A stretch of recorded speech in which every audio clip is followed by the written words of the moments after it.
Good morning, everyone. Welcome to Accuracy in America. I am your host, Don Irvine, joined by my co-host, as always, Brian McNichol. Good morning, everyone. Hello, deplorables, dregs, despicables, chumps, Neanderthals, semi-fascists, and those dog-faced pony soldiers. That's right.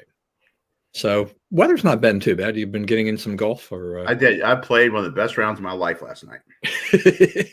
I'm glad you asked. I hit it good, you're on a high note. So the next time it's like, oh no. But yeah, it all. I like had the feel for all the clubs of the rare moment. I also think so. It was sort of misting, when I started, which sort of chases people off the course. So there was maybe 3 other people on the whole course golfing. So I was able to just zip right through. One thing that really helps me in golf is, if I don't have to wait, if it's real crowded, I'm not as good a player. So you're ready to join the live group, right? Yeah, that's right. Less work for more money. That's right. They're changing the PGA. That's for sure. They are the result. But anyway, also happy anniversary. So thank you. Number 19 is that what number it is? 19. Thinking about doing something special for 20 next year. But yeah. Did we? I don't think. I think our special thing was really when we hit 30. Because I keep getting these memories keep popping up. That we were. We did our cruise that went to Venice and places like that. I don't know if they ever, after the pandemic, whether or not they ever put Turkey back into the cruise portion. But anyway, that was fun. But now I have just a low desire to travel internationally. I just don't know. I think. Yeah, I'm sort of, like I haven't done a whole lot of that. So, that's sort of things on my bucket list, but it's very hard to do right now. And I'm not sure I want to fly anywhere. Yeah. So, I don't know. I'm not even, I'm not considering all the travel I'd done in my life prior to the pandemic.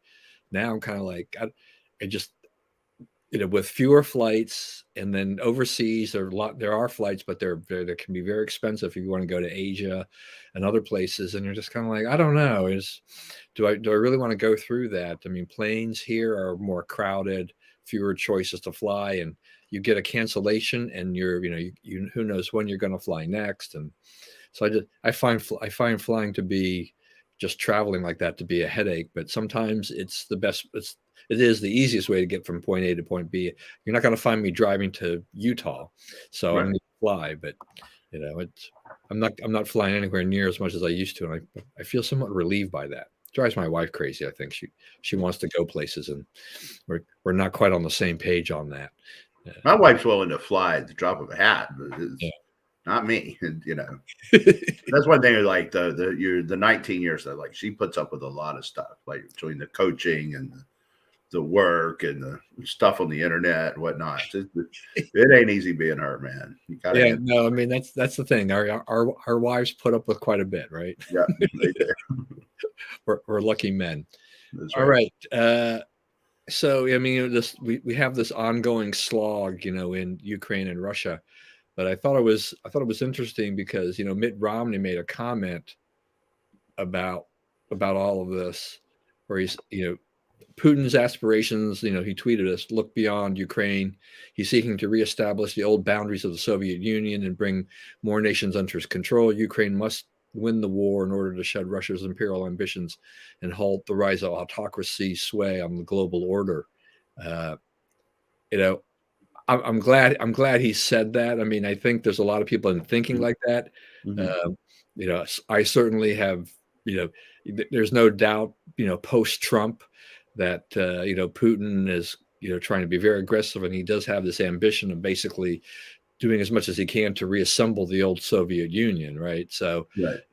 Yeah, I think Romney's perspective is exactly right. And he's been right about this all along. And of course, remember the great moment on the debate stage with Obama when he said, the 80s have called and they want their foreign policy back. He was right. Russia remains a threat, and Russia, is now pursuing, reassembling the Soviet Union. This is just a project, in the course of doing that, the Ukraine thing. So I go, looking this up, and CNN has a story about it. They're like, yeah, Romney was time to admit Romney was right about Russia, that it's our number one political foe. Well, it's like the Democrats are like, yeah, high five, number one political foe. Well, I mean, I realize y'all don't see China as a political foe anymore now that you're on its payroll. But like for most Americans, China right now is our biggest geopolitical foe. The other thing that Romney said that was interesting is like, sanctions haven't worked, right? The Russians, they have natural resources and other people need to buy them. And Biden has not been able to convince world leaders to truly put them in a box. And so they have all the money they need to do what they need to do. The Russians' problem is they don't have anyone to really pay it to in terms of soldiers, right? They're now, they're emptying prisons and so forth for soldiers.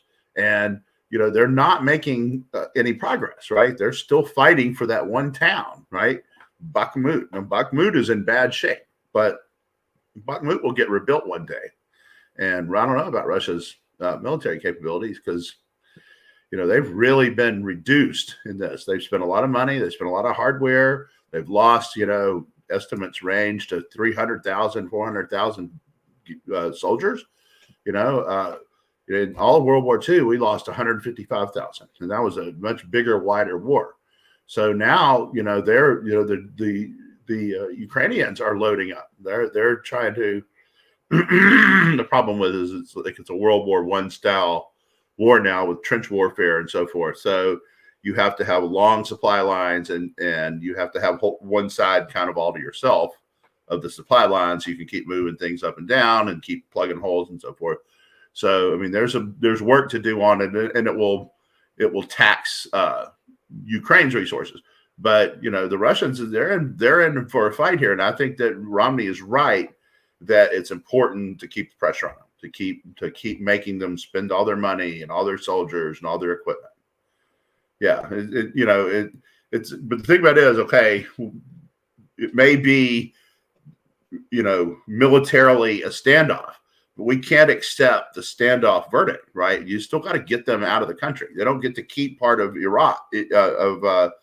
Ukraine just because they attacked it.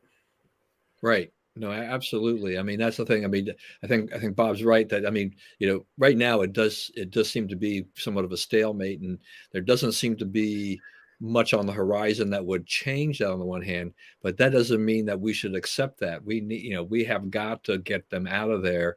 And, it seems, I guess, isn't the head of the Wagner group? I mean, isn't he getting a little bit disillusioned with things that are going on there? I mean, aren't they struggling too? Yeah, there was a story this week that he was selling information about Russian troop positions and so forth to the Ukrainians. I mean, you can't expect a guy who goes to prisons and mental hospitals to recruit his soldiers to be on the up and up, right? You're asking a heck of a lot there. It's like I just want to know which way is the wind blowing, and who will pay me money or whatever, give me what I need. Right? They are mercenaries. You get what you get with mercenaries. Yeah, I don't know that strategic alliance may not be working out too well for Putin here in the long run. Yeah. It's just amazing. Yeah, but I mean, this whole thing. I mean, as you mentioned, the whole debate thing with Romney, going back. With Obama and all this kind of stuff. It's just that, when Romney says these things, it is a stark reminder of what he did back then, that, he was right then, he's right now. Yeah. And I realize that we still have, and we've talked about this many times, we still have a lot of Republican politicians that are not quite on this bandwagon. They don't want to keep putting money into this thing, but, I think they don't quite get the whole, global perspective of what this means if you didn't do this, Right. But the thing about it is like, you haven't really heard much of those people lately. Right. They've sort of been drowned out. They've sort of been neutralized. And I think that's the right thing. People on the right were saying a lot of monstrously stupid stuff about this. And I think you're seeing less of that now. I think people are coming to realize that, yeah, you do have to stop it, whether you like it or not. Yeah. So hopefully things will move there. But I mean, what does that say now? 441 days. I mean, Yeah, it has definitely been a 3 weeks. slog and a grind.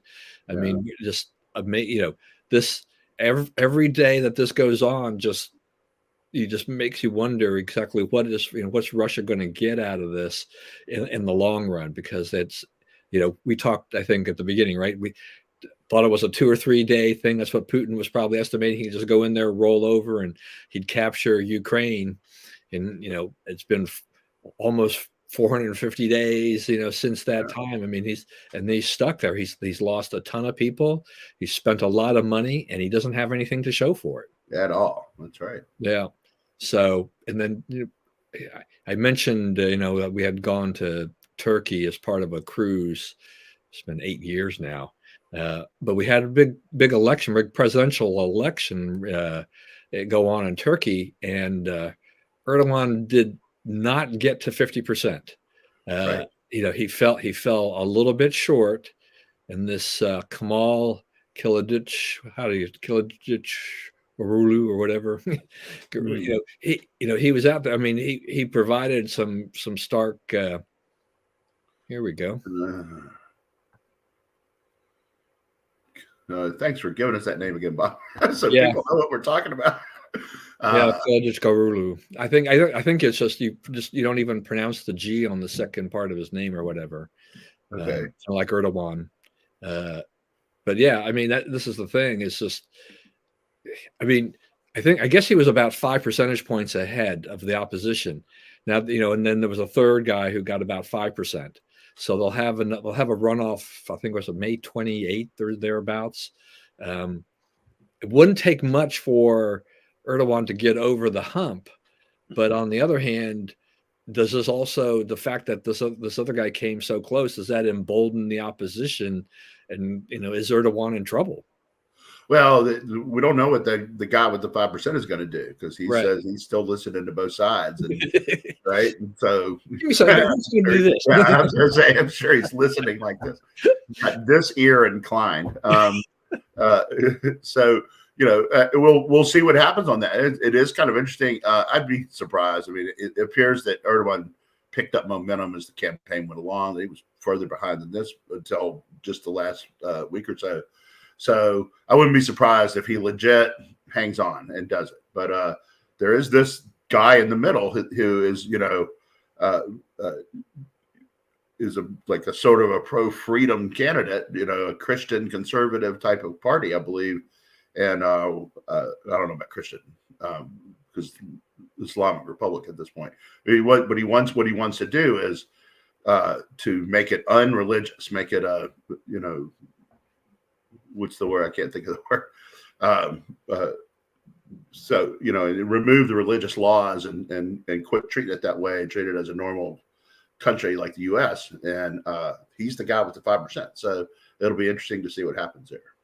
Yeah, I mean, I think actually, I mean, to what even Bob's saying, it just the thing is that I think a lot of people thought Erdogan would actually do worse than he did, considering that the economy stinks really there, and Right. then they had that huge earthquake on the border that also caused a lot of devastation and death, He and didn't so get high marks for his response at all. yeah, and so in many ways, he should have been somewhat a little bit like the walking wounded, but he managed to rally enough support that, and I think you talked about, I think he probably picked up steam towards the end.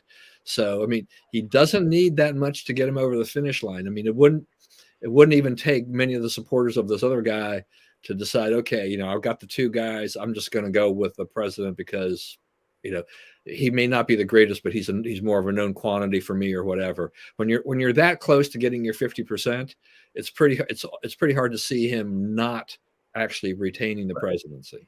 Yeah, at this point.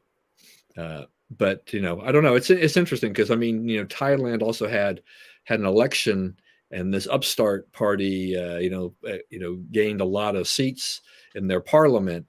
But the problem, they face is that, I think this guy, he's young and he's charismatic.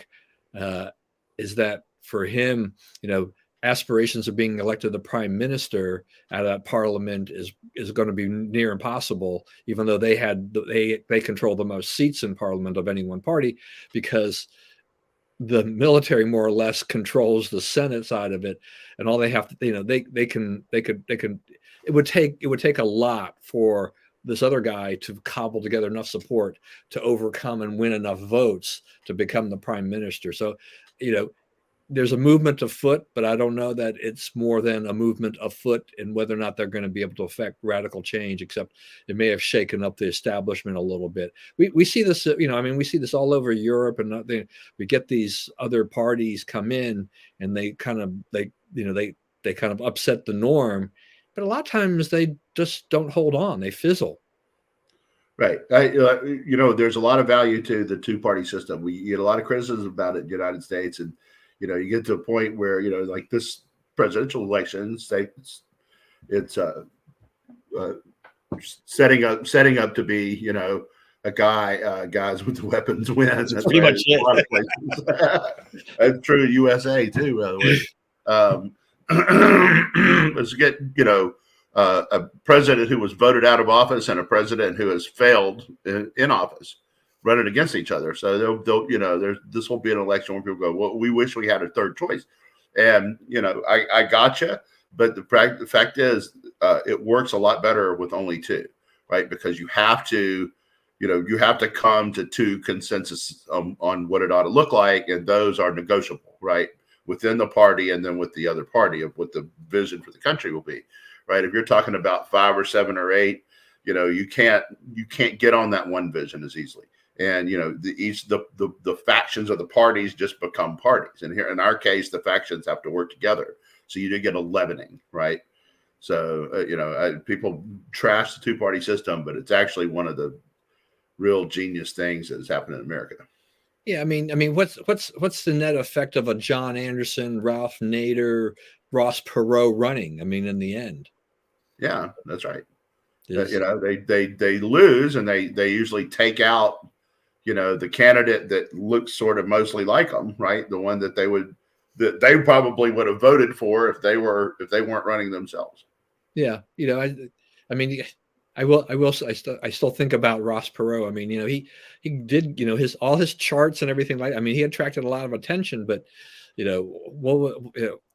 got Bill Clinton. Right. So, but and for whatever that was worth in the end, might well have gotten Bill Clinton anyway. Yeah, it's hard to say. I mean, there's no doubt that Bush was not in the greatest shape, either. So I'm not completely convinced that Ross Perot is the reason that Bill Clinton became president. But he definitely hurt. He probably hurt Bush more than he hurt Clinton. But who knows what those Perot people? Who knows who they would have voted for anyway? Right. You're voting for Perot. It's the same as Trump in that it's a lot of people who entered the political system only to vote for that guy. Yeah. So when you say, okay, well, you could have offered him this candidate or that candidate, they would not have found that acceptable, right? Yeah. It's like what DeSantis is up against now is that all these people are in this thing. They'll vote for Trump. They're not going to vote for him. He's not the closest to Trump. He's not Trump. He's not going to get their vote. Yeah, I mean, if there's one thing that Trump has going for him on the voting side, is just that, the huge amount of people who voted for him, didn't get enough to win the second time around. But there's no doubt there are people who were attracted to Trump and his message that would not have voted otherwise. Yeah, and he did not win, but he got more votes than any sitting president ever, and more votes than any Republican ever, and the second most votes ever, right? Yeah, and what 11 million more than he got the time before. Right, and I think that record will stand. I don't, only Trump could break that record at this point. There isn't a Republican presidential candidate who could probably do any better on the vote side, exactly. Total number of votes than Donald Trump for whatever that is worth at this point. But it'll be an interesting thing as we go down the line. Oh, I didn't spell his name. I knew I left it. So we had these primary elections yesterday all over the place. So this attorney general, right, in Kentucky, Daniel Cameron, he beat out a whole slew of candidates. he's now the nominee to go up against Governor Bashir, who's a very popular Democrat in Kentucky. Not impossible to bring down, but it'll take a lot. Well, he's had some scratches in this term. His Yeah. COVID policy and his school reopenings and so forth. So Cameron has a lab chance here to win. Yeah, I mean he's an attractive candidate, I think, and to do this, I think he may surprise some people. Come November, now it's a question to make sure that Kentuckians, Republicans really throw their support and really put together a good campaign. Incumbents always have plenty of money and plenty of support, so Cameron needs to needs to just do this. The Republican Party has been a little bit too fractured over the years in terms of uniting behind a candidate, and then we wind up losing these critical races. Kentucky's had some bizarre battles, Yeah, internecine battles, and so that's what they need to, like, I guess Santos endorsed Kelly Craft. The consultants sort of liked her. She finished third, not even second. So the power of Trump exceeds the power of consultant class Republicans in Kentucky right now, but the consultant class Republicans cannot undermine this candidate, right? They need to shut up if you can't support. Yeah, apparently, I guess DeSantis did that really right at the very end. I guess she was really reaching out to try to save that. She self-funded her campaign, I guess, for the most part. She's got a lot of money, but I think Cameron was just, he was just going to be too tough to beat at that point in time. And yeah, they need to do that. I mean, you look at Mitch McConnell and all the battles he's faced every time he goes up for re-election. Last few elections, it's just that the guy does what Kentuckians in general would want him to do, and he's a master politician. But they keep throwing people up against him. Think, oh, we can do better than this. But it's hard to imagine. I mean, you lose a guy like McConnell, who's really steered the party. Not everybody loves him, and he's had his ups and downs. But he's kind of that steadying hand for the party, and whether or not he's majority leader or minority leader, that type of thing. He's done a pretty solid job for the Republicans overall. But Kentucky, sometimes they just like, oh, well, we can do better. We got to find somebody else. Yeah. And and that time will eventually come. I mean, Mitch is what, like 81 now, so there'll be a time when he will either lose or decline to run again. Right. Could be closer than you think. Right. Could be much closer than you think. Philadelphia, not much of a surprise there. I mean, I think there were at least 7 Democrats vying to replace the Philadelphia mayor, who's a Democrat. He's termed out, so they'll get another liberal Democrat in there. But apparently, I guess the most progressive Bernie Sanders AOC candidate was not the winner, at least. So maybe that's some solace a little bit there. But it seemed like, when I looked at the candidates, I mean, they're all looking at this issue of crime and all these things like, hello, you're in a Democrat city, you're gonna fight crime. Exactly what, are you, what's the difference in your policy versus your predecessors to fight the crime in your city? Hello. Well, this lady actually said she would hire cops. That's true. She was going I think that may have been what set her apart, is that she said she would hire cops, or that this was it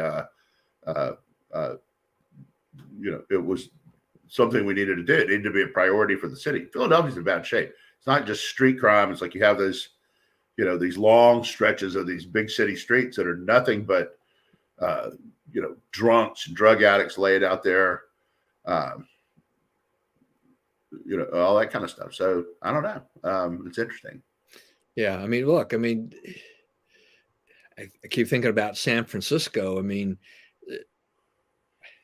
I had this notion in my head. I was like, that years ago, I think it would have been fun to take my wife on a short trip to San Francisco. We go and do some of the sites in San Francisco, but now I'm afraid to go there. That the city's a disaster. I mean, COVID didn't help because it emptied out the downtown with a lot of office space, right?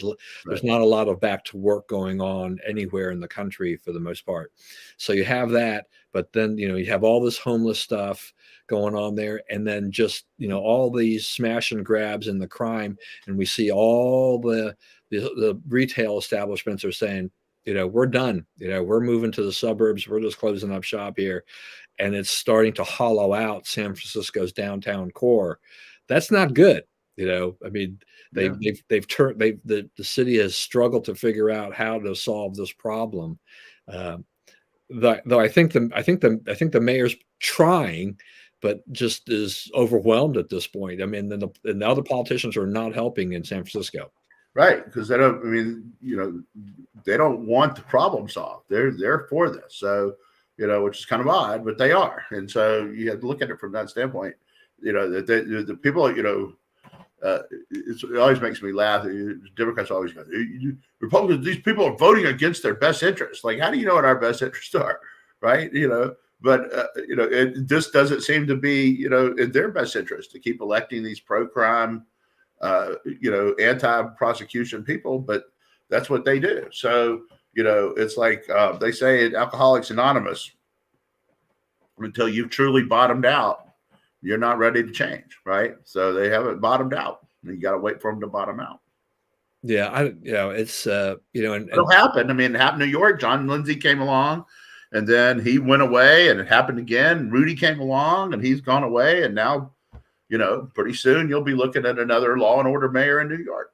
Yeah, I mean, I think Adams is, coming from the law enforcement side, he understands things, but it's being the mayor of New York is that. Well, I mean, you have to be strong enough to rise above that bureaucracy, because that bureaucracy is definitely trying to tear you down. You're right about that. But it's like, can you stand apart from that? I mean, yeah, and I mean, Rudy did it. Know, right. I mean, I think that's what it is. I mean, I think Adams, he needs to have that kind of Rudy mold, and just like, look, I don't care what that city council or whatever they're calling themselves, go and you got to do the policies and do what's right for New York and protect those citizens, protect the businesses and things like that. Right. And don't allow them to throw down all these rules, regulations, laws that handcuff you, that reduce the police presence and police force, and just, create this homeless / lawlessness issue that chases away tourists, which are a huge part of your economy.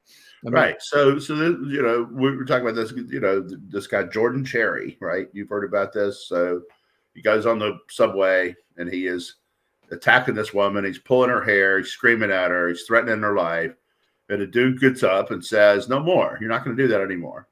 And puts him in a chokehold, and the guy dies subsequently in the chokehold, right? Or, allegedly from the chokehold or so forth. Okay, so, now they want to charge him with murder. And it's really not the citizen's job to kill people in the name of preventing the mugging of another person, or the beating or assault or whatever of another person, but that's what happened. But the thing about it is like, people are blaming this guy. They're blaming white supremacy, and they're blaming the Marine Corps and all this kind of stuff because the guy's a Marine, but what it actually is like New York set this guy up for this by letting him get away with it. The first time he did this, he probably wasn't as crazy about it as he was that day, but no one stood up. They'd say, "Oh, wow, I can just terrorize people I want because no one's going to do anything because they're afraid of me." So they play on the fears. They attack whoever they want to attack with impunity. And somebody finally stood up and said, "No." Okay, so, I wish the guy had been able to tell when Sherry got in trouble and turned him loose before he died. But the fact is, a lot of people are, fed up with having to put up with that guy and his ilk and the people that he brings on the trains, and the people who join him on the trains and harassing people. If you want people to use these public spaces, then, the police have obligation to get in there and stop stuff like this.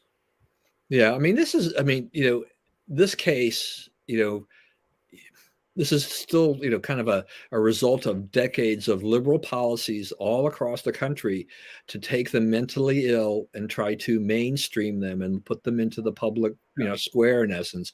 We weren't in the right place before, right? So people were being taken off the streets, and horrible things were happening to people in mental hospitals and so forth, right? So there was a problem there, to be fair to them, that didn't need to be addressed.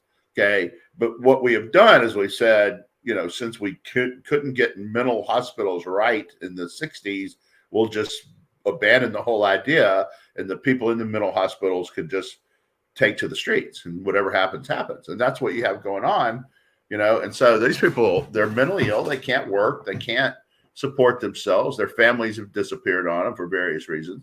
And, who wouldn't, why wouldn't you turn to drugs and crime and whatnot and depravity and sleeping on a street? You have nothing else. So it's either we deal with the mental health issues, or we let those people stay on the streets, and we accept that there are streets that we either A, can't use, or B, will have to use, knowing you could be accosted by crazy drug addicts at any moment. Yeah, no, it's you're right in that sense. It's just like, we had St. Elizabeth's here, and I will not defend these mental hospitals from from the 50s and 60s and even 70s in terms of probably how things were done. Is just straight off institutionalizing people was not the right method, but to release them and not put support mechanisms in place to help them to you can't just put them out on the street and think that they're going to be fine, Right. and that others will help them. And I saw it firsthand in DC when when they started releasing people from St. E's. We had a guy right by the old AIM office on 14th Street, and he would stand in the middle of the intersection at 14th and H, and he would try to direct traffic in the middle of the day. Yeah. had another guy, because at that time, back in the 80s, that part of 14th Street still had kind of their red light district, had a lot of, right.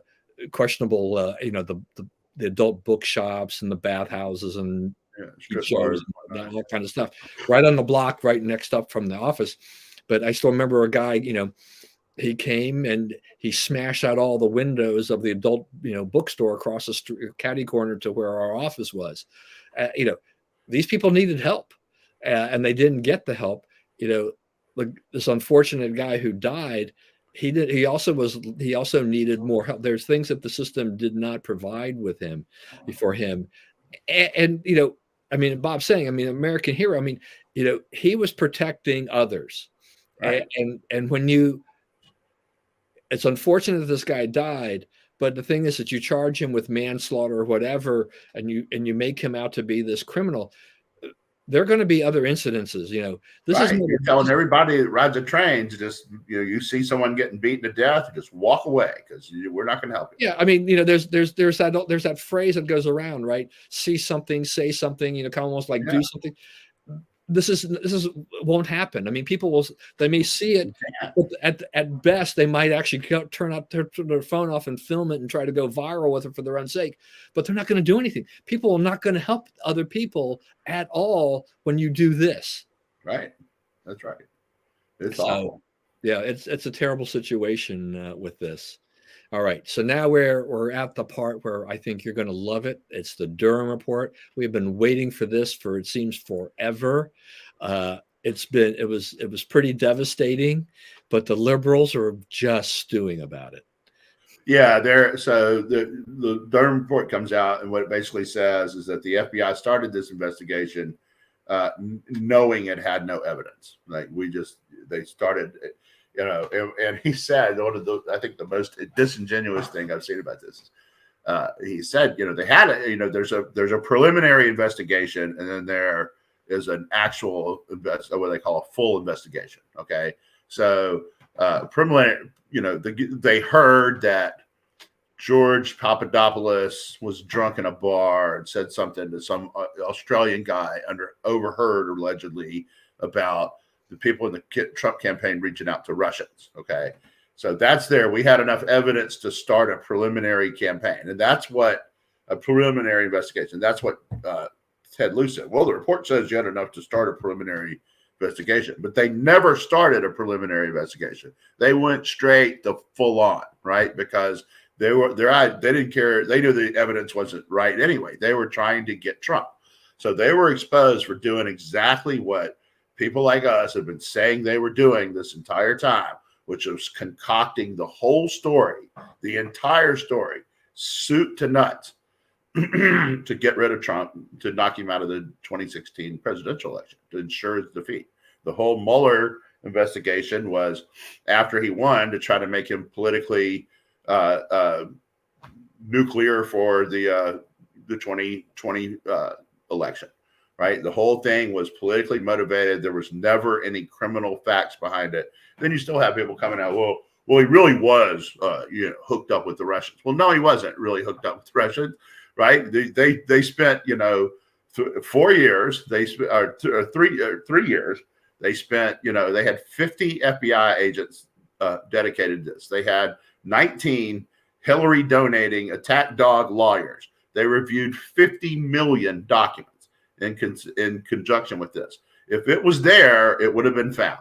It wasn't found because it was not there. He was not guilty. He was falsely accused. And this has been determined. Now, what do you do about that? That's the question. The Democrats say nothing. Hey, nobody got charged. Like, right. We've gone past where anybody can be charged. It worked. Your thing of bottling this up until it could do no real damage worked. But the names don't change. We know who did these things. Right. We know who. That's right. That's right. That's right. They know that. They know they were caught red-handed. Andrew Weissman is on Twitter today screaming like a stuck pig because that he got caught. His reputation is in tatters and well should be. And the other thing that's happening here is that's very important is going after Trump for the sake of going after Trump is going out of style. It was the fashionable thing to do for a long time. Letitia James was our queen and Alvin Bragg was our king. And the Willis down in Georgia, we can hardly wait till she comes up with what she comes up with. And it now has been exposed as, all you're doing is trying to get Trump by whatever means necessary. And you don't care about truth, right? Because that's what the Durham report said. And so I think the whole country's got to look at all the efforts to get Trump and think, okay, I think I know what they're really doing. Yeah, no, I mean, it's just as Bob said too. I mean, leftist blinders fully in place. Yeah, I mean, it's just. I mean, Mueller has admit, their whole thing falls apart if they admit. Yeah, no, I mean, what did Jake Schaller say? Jake Schaller, not Jake Schaller, Jake Tapper. Jake Schaller's a friend of mine. Jake Tapper said is, this exonerates Trump. Right. So they were right that the Democrats were lying about all this and that there was no there, and Trump is exonerated. And of course, the lefties are all furious at him now, but that he's right. No, I mean, he was the one guy who was actually being honest about it. Right. I mean, in terms of that, I mean, definitely far more honest and forthwith, than the White House, where, they're just ducking, they don't want that question. They don't want to answer any questions related to this at all. Right. She's flatly refused to answer. She's like, that's got to come from Justice Department. Somebody else asked it. Like, we're not speaking to that here. The president has said that he wants honesty. So that's what we have is honesty. I'm like, I don't think so, buddy. Yeah, such honesty and such transparency. I was trying to remember what was the title of James Comey's book? Wasn't it something didn't have to do with honesty or something like that? Mm-hmm. Yeah, and so glad you mentioned that. Comey is singled out here as the most duplicitous person involved. Right? I mean, the biggest purveyor of untruth for political gain came from Comey. Right. And a lot of it has also happened under Chris Wray. It's time to get rid of Chris Wray. It's time to start some serious house cleaning at the FBI. So it was a higher loyalty. Was that the one? Yeah. That was his first one anyway. So loyalty to what? Yeah, just to the Democrat Party. Right. Yeah, right. I mean, it's like, just this whole thing brings out all those uncomfortable truths because then you have to say it's like, as you mentioned, I mean, Hillary Clinton. I mean, then you think about the Steele dossier and all this stuff, all this duplicitous stuff that has gone on there. And the Democrats, this is terrible. It's been fun for Trump though, right? I mean, he's having a great time with this. Yeah, he's kicking them around. Yeah, that's right. That had a lot to do with it. But yeah, that's been kind of interesting on that. Yeah, another thing that's come up since we last met too was Title 42 expired, and so we've had this border situation going on there. Biden sent 1,500 extra troops down there. The mayor of El Paso was bracing for things. It's been interesting because I guess some some of these illegals think that they're a little concerned about what paperwork they may have to provide, and others are saying it's open borders and we're coming through. But I mean, our immigration policy is kind of an abject mess now. Well, what the Biden administration is trying to do is go back to the Trump policy, because Trump didn't rely on Title 42. Trump just said, you have your asylum hearings on the other side of the border, right? Unless it looks like you have a claim, right? Because most of these people, U.S. law, you can't get asylum status here just because your economic situation is bad, right? You have to prove you're being persecuted, or there's a good chance you would be persecuted by your home government if you returned, right? That's a difficult lift. Most people live in Honduras or wherever. The government's not trying to do anything to them. They want a better life. Okay, if you want to change immigration law to say, okay, we're going to take in X amount of people who just want a better life. Okay, that's fine. Let's go to Congress and get that bill passed, and we can do that. But right now, what the law says, and it's probably right, is asylum, that category for letting people come into the country, is reserved for people who legitimately fear persecution if they return home. There's other ways to get people into the country. We can expand legal visas. We can expand low skill visas. We can beef up visa overstay enforcement so that people are more comfortable letting in people on visas. We could do temporary work programs like the old Bracero program. Bring them in during, picking season, to do the harvest season, to do the harvest. There's all kind of stuff that all could be negotiable, and that there is bipartisan support, E-Verify, so forth, right? There's a variety of measures that if you get people in the room, they could agree to, okay? But it all starts with, you must close the border. You must get control of the border. And until we do that, and until we admit that needs to be the priority, it's not going to get any better, right? And they're still trying to say, it's not humane for us to demand people to say why they want to come in the country. And it's like, yeah, it is. That's what people do. They don't just let anybody walk in who wants to walk in, especially given all the national security risks now. Yeah. So, I mean, how's our borders, our Kamala doing here these days? Well, she has nothing to do with it, which is probably not. She's been moved to artificial intelligence. So we can go down so many. We go from everything being all good at the border to now everything being all good with artificial intelligence. So, that's kind of scary stuff. You realize, one of the guys at Google, one of the founders of Google, quit the company over what it's doing with AI.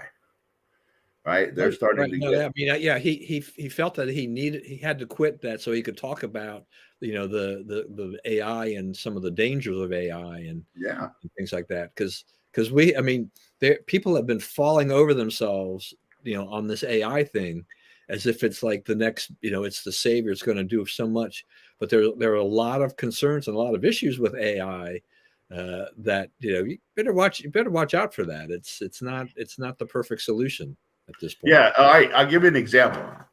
So the Trump tax cuts are being debated as part of this budget debate, right? So the left's line is the tax cuts hurt the Treasury. If we just repeal the tax cuts, the shortages will go away, the debt ceiling will take care of itself, and so forth. Okay. the tax cuts, we set a record on revenue collection in 2020. We broke that record in 2021. Then in 2022, we put 12% more on that record. We broke that record by 12%, which is an enormous amount in 1 year to break your revenue record, right? So it's not that we're not taking in revenue, right? It's that, it's the predictable, you cut taxes, especially corporate taxes, right? All these corporations across the world repatriated trillions of dollars to the U.S. economy. So there are a lot more people here making money. Therefore, there's a lot more tax money coming into the government. Okay. So when you calculate, like if we do a tax increase or a tax cut, what will be the economic impact, right? There's been this long fight in the country over, shouldn't those results, like we have gotten with the Trump tax cut, the fact that cutting taxes, the same thing in the Reagan tax cuts, significant, especially in that way, where corporations benefited, big money benefited. It wasn't just giving taxpayers back a couple of $100, but like all across the board, people benefited. Okay. So we have a lot of examples of doing that and it being very successful in terms of generating more revenue and helping the economy. Okay. But what AI does, okay, so from now on, when we ask the questions of these, what will happen if we have a 8% tax cut and we plug it into the system, right? And the answer is not going to come back reflecting those results, because those results are not politically convenient to the people who are setting up the algorithm, right? To Google and the left and so forth, right? So, when you say, okay, if we cut taxes by $300, what will that do to the deficit? Well, it raises $300, you idiot. Well, no, we know that, it will set off a whole bunch of other economic things that will probably mean more money for the public till, right? For the public treasury. But that will never be factored into the answer that they are trying to get us bound to live by, because the answer that favors low taxes won't be allowed into the algorithm, which produces the artificial intelligence. Right. Right. I mean, I think that's part of it. It's just that, the AI, learns from the data it's given. Right. Right. And so if you don't give it that data that serves the right cause, all you give it is data that serves leftist policy goals, every time it's going to recommend leftist policy goals. It's all it knows. Right. Right. I mean, and the problem now, I mean, it's just, we know our tax collections, the revenue is down. I mean, part of this is our revenue is way up. Well, the tax collections this past April were down from the last few years. I mean, obviously we had set records, but this is one of the reasons that the debt ceiling deadline set by Yellen, has moved up, has been January or is June 1st. Is because they're not bringing in as much tax revenue right now as they used to. I mean, there's the economy slowed down. The capital gains, that people were picking up before. The stock market has not been very good. So there's fewer people cashing in on a lot of different things here, and it's doing that. And I don't think that was in the government's model to do that. They tend to think, oh yeah, we're going to continue to see these trends, these positive trends. But this administration doesn't really know how to handle basic economics, and so as a result, they're putting themselves in a real pickle here. And we've got a debt ceiling issue where they want a short-term debt solution so they can kick the can down the road, and they don't want to, because they don't want the Republican plan. Republican plan is not that it's necessarily cutting spending; they're actually increasing some spending, but it's trying to slow it down. And the Democrats don't want to slow down spending. Yeah, they don't want to, not one penny. No. Everything, we must continue to be at least as irresponsible as we have been to this point, right? If not more, right? And that's their stance, and they're like, they want to make it. That's our fault. The Republicans passed legislation, right? The Democrats was, no cuts. It's like, no, you're not going to get this with no cuts, because the legislation says there's going to be cuts. So we can figure this out together, or we can sit and let the clock run out. Here's the thing about this, okay? So, there's two things going on here. One is, that goes to the AI and a whole bunch of other stuff. The left is trying to make it where when you ask the great questions, right, about science, tax policy, public policy of all kinds, the only answers available to you are leftist answer, right? You cannot no longer access the answers from the right, right? They're being through AI and all these other things. They're culling those answers out. They're not allowed anymore. You're not allowed to say anything bad about. Point out that there's been no global warming in almost 9 years now, right? You're not allowed to say things like that anymore. So they're trying to make it where access to both sides of the story is not possible, right? All you can hear is our side. The other thing they're trying to make it is, we're never changing at all. We're never going 1 inch in your direction. And then we're going to call you bad for compromise, right? So, no, you're going to compromise this time, right? Always before in these debt ceiling things, the Republicans do something, the Democrats do something, they dig in, they wait. The deadline comes. People start saying, oh, the deadline's here. Oh, no, the park is closed and the people are being laid off. And that's what, okay, American people don't want it. We got to fold, right? But this time, the big business groups, the Chamber of Commerce, those guys, they're going to the Democrats and they're saying, McCarthy, what's he want to maintain no more than 1% increase or something like that? That's the massive cuts they're talking about. They're saying, hey, McCarthy's got a point. You deal with him, come up with something you can live with, and you can claim victory, and he can claim victory. But we're not going to push him to fold to you.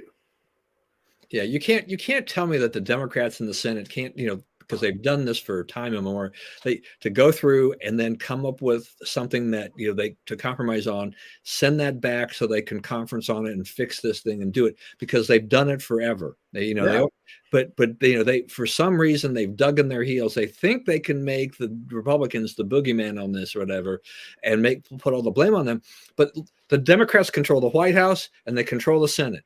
So hello. This is on you right now. The Republicans in the House, they did their job. They gave you something to work with. That's right. Work with it instead of having this.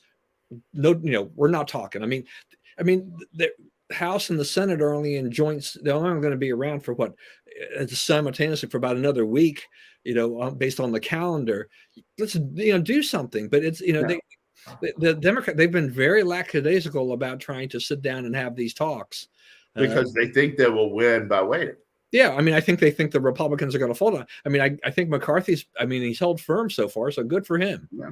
I think he will, and I think his members are behind him, and I think their voters are behind them. Yeah. It's a contest of nerves, and there'll come a moment when it looks like you're really fighting a little bit uphill. But I think Americans understand that doing this again with zero attention paid to cutting spending is not wise, and it's not doable. It's time. You got to have to attack the spending side. All right. Time to wrap it up. Last word. What do we have on here that we have not? I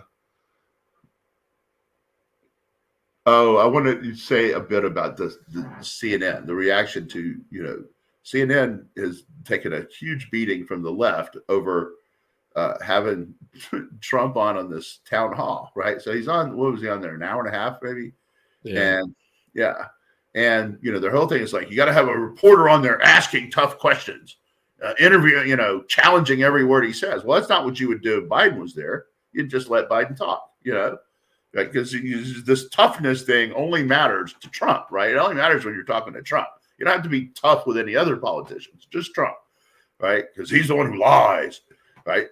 So, they've taken all this thing, and all they're trying to do, is they're behind Newsmax now. They're really starting to, bottom out as a TV network. And, that was their best night in months and months and months. Right.